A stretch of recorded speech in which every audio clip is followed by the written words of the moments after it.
ഇങ്ങോട്ട് തിരിഞ്ഞാൽ സുപ്രീം കോടതി, മറുവശത്ത് കർണാടക സർക്കാർ. രണ്ടു കൂട്ടരും കൂടി ജ്ഞാനേഷ് കുമാറിനെ വരിഞ്ഞു മുറുകുന്ന കാഴ്ചയാണ് കഴിഞ്ഞ ദിവസം കാണാൻ സാധിച്ചത്.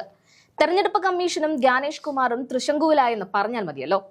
സുപ്രീം കോടതിയുടെയും കർണാടക സർക്കാരിന്റെയും ഭാഗത്തു നിന്നും കനത്ത തിരിച്ചടിയാണ് തെരഞ്ഞെടുപ്പ് കമ്മീഷന് നേരിടേണ്ടി വന്നിരിക്കുന്നത്.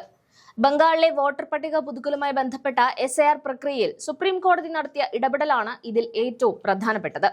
ബംഗാളിൽ 1.25 കോടിയിലധികം വോട്ടർമാരെ വോട്ടർ പട്ടികയിൽ നിന്ന് ഒഴിവാക്കാനാണ് ഇലക്ഷൻ കമ്മീഷൻ SIR വഴി ഇപ്പോൾ ശുപാർശ ചെയ്തിരിക്കുന്നത്. എന്നാൽ ഈ വിഷയത്തിൽ ജനങ്ങൾക്കിടയിലുള്ള വലിയ ആശങ്കയും പിരിമുറുക്കവും കണക്കിലെടുത്ത് സുപ്രീം കോടതി ഇപ്പോൾ കർശനമായ നിർദ്ദേശങ്ങൾ കമ്മീഷന് നൽകിയിരിക്കുകയാണ്. SIR നടപടികളുമായി ബന്ധപ്പെട്ട് പരാതി ഉന്നയിച്ചിട്ടുള്ള എല്ലാവർക്കും ഫെയർ ഹിയറിംഗ് നൽകണമെന്നും ഓരോരുത്തർക്കും കൃത്യമായ ഇന്റിമേഷൻ അഥവാ അറിയിപ്പ് നൽകണമെന്നുമാണ് കോടതി ഉത്തരവിട്ടിരിക്കുന്നത്. മുൻപ് ബീഹാറിൽ SIR നടത്തിയ സമയത്ത് കേന്ദ്ര തെരഞ്ഞെടുപ്പ് കമ്മീഷണർ ജ്ഞാനേഷ് കുമാർ അവകാശപ്പെട്ടത് ഒരൊറ്റ അപ്പീൽ പോലും വന്നില്ല എന്നായിരുന്നു. എന്നാൽ വോട്ടർ പട്ടികയിൽ നിന്ന് പേരൊഴിവാക്കിയ വിവരം ആരും അറിയാതിരുന്നതുകൊണ്ടാണ് പരാതികൾ വരാതിരുന്നത്. ആ വസ്തുത മറച്ചു വെച്ചുകൊണ്ടാണ് കോടതിയുടെ കണ്ണിൽ പൊടിയിടാനുള്ള ശ്രമം കമ്മീഷൻ നടത്തിയത്. എന്നാൽ ബംഗാളിലെ സ്ഥിതിഗതികൾ കൂടി ആയപ്പോൾ വിഷയം അതീവ ഗൗരവത്തോടെയാണ് കോടതി ഇപ്പോൾ നോക്കിക്കാണുന്നത്. കമ്മീഷന്റെ ഒളിച്ചുകളി കൈയോടെ പിടികൂടിയ കോടതി ചില മാനദണ്ഡങ്ങൾ കൂടി മുൻപോട്ട് വെക്കുന്നുണ്ട്. ഇനി മുതൽ വോട്ടർ പട്ടികയിൽ നിന്ന് പേരൊഴിവാക്കിയവരുടെ വിവരങ്ങൾ വെബ്സൈറ്റിൽ മാത്രം നൽകിയാൽ പോരാ. കുഗ്രാമങ്ങളിൽ ഇന്റർനെറ്റ് സൗകര്യം ഇല്ലാത്തവർക്ക് കൂടി കാണാൻ സാധിക്കുന്ന രീതിയിൽ ബ്ലോക്ക് ഓഫീസുകളിലും വാർഡ് ഓഫീസുകളിലും ഇവ പ്രദർശിപ്പിക്കണം. പരാതികൾ സമർപ്പിക്കുമ്പോൾ അതിന് രേഖാമൂലമുള്ള രസീത് നിർബന്ധമായും നൽകണം. ഒരാളുടെ പരാതിയിൽ കഴമ്പില്ലെന്ന് കമ്മീഷന് തോന്നിയാൽ പോലും അവർക്ക് നേരിട്ട് ഹാജരാകാൻ അവസരം നൽകണം.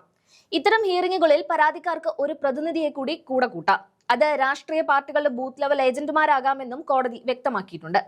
സാധാരണക്കാരായ ജനങ്ങളെ തെറ്റിദ്ധരിപ്പിക്കാനോ അവരുടെ വോട്ടവകാശം ഇല്ലാതാക്കാനോ ഉള്ള ശ്രമങ്ങൾക്ക് തടയിടാനുള്ള ശക്തമായ നീക്കമായാണ് കോടതിയുടെ നിർദ്ദേശങ്ങളെ വിലയിരുത്തപ്പെടുന്നത്. മറ്റൊരു പ്രധാന വസ്തുത അക്ഷരപിശകുകളോ വയസ്സ് സംബന്ധിച്ച നേരിയ വ്യത്യാസങ്ങളോ വോട്ടർ പട്ടികയിൽ നിന്ന് ഒഴിവാക്കാനുള്ള കാരണമായി കാണാൻ പാടില്ല എന്നതാണ്. അക്ഷരതെറ്റുകളുടെ കാര്യത്തിൽ നോട്ടീസ് അയക്കില്ലെന്ന് കമ്മീഷൻ അഭിഭാഷകർ കോടതിയെ അറിയിച്ചിട്ടുണ്ട്.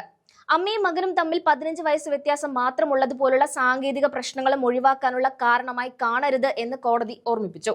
തൃണമൂൽ കോൺഗ്രസ് നേതാക്കളായ ഡെറിക് ഒബ്രിയാൻ, ഡോലാസെൻ എന്നിവർ നൽകിയ ഹർജിയിൽ മുതിർന്ന അഭിഭാഷകൻ കപിൽ സിബലാണ് ഹാജരായത്.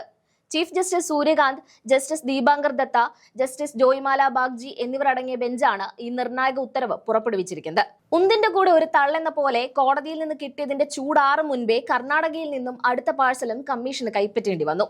വരാനിരിക്കുന്ന തെരഞ്ഞെടുപ്പുകളിൽ ഇലക്ട്രോണിക് വോട്ടിംഗ് മെഷീൻ വേണ്ടെന്നും പേപ്പർ ബാലറ്റ് മതിയെന്നും കർണാടക സർക്കാർ ഇപ്പോൾ തീർത്തു പറഞ്ഞിരിക്കുകയാണ്.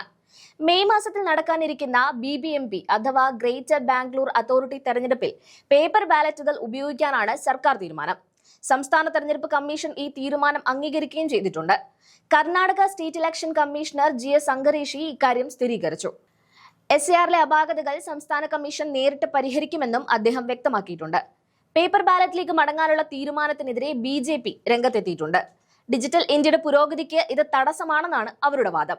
എന്നാൽ പേപ്പർ ബാലറ്റ് ഉപയോഗിക്കുന്നത് സുപ്രീം കോടതി നിരോധിച്ചിട്ടില്ലെന്നും സംസ്ഥാന കമ്മീഷനുകൾക്ക് അത്തരം സ്വതന്ത്ര തീരുമാനങ്ങൾ എടുക്കാൻ അധികാരമുണ്ടെന്നുമാണ് GS അങ്കരീഷി മറുപടി നൽകിയിരിക്കുന്നത്. അമേരിക്ക പോലുള്ള രാജ്യങ്ങളിൽ പോലും പേപ്പർ ബാലറ്റ് ഉപയോഗിക്കുമ്പോൾ ബാംഗ്ലൂരിൽ എന്തുകൊണ്ടായിക്കൂടാ എന്ന ചോദ്യവും ഇപ്പോൾ ഉയർന്നു കഴിഞ്ഞു. ഏതായാലും വരാനിരിക്കുന്ന തെരഞ്ഞെടുപ്പുകളിൽ വോട്ടിംഗ് രീതി സംബന്ധിച്ച ചർച്ചകൾക്ക് ഈ തീരുമാനങ്ങൾ പുതിയ ദിശാബോധം നൽകുകയാണ്. ഇതോടെ ഇലക്ഷൻ കമ്മീഷന്റെ പ്രവർത്തന രീതികളിലും വോട്ടിംഗ് മെഷീനുകളുടെ അമിത വിശ്വാസത്തിലും വലിയ മാറ്റങ്ങൾ ഉണ്ടാകുമെന്നാണ് രാഷ്ട്രീയ നിരീക്ഷകർ വിലയിരുത്തുന്നത്.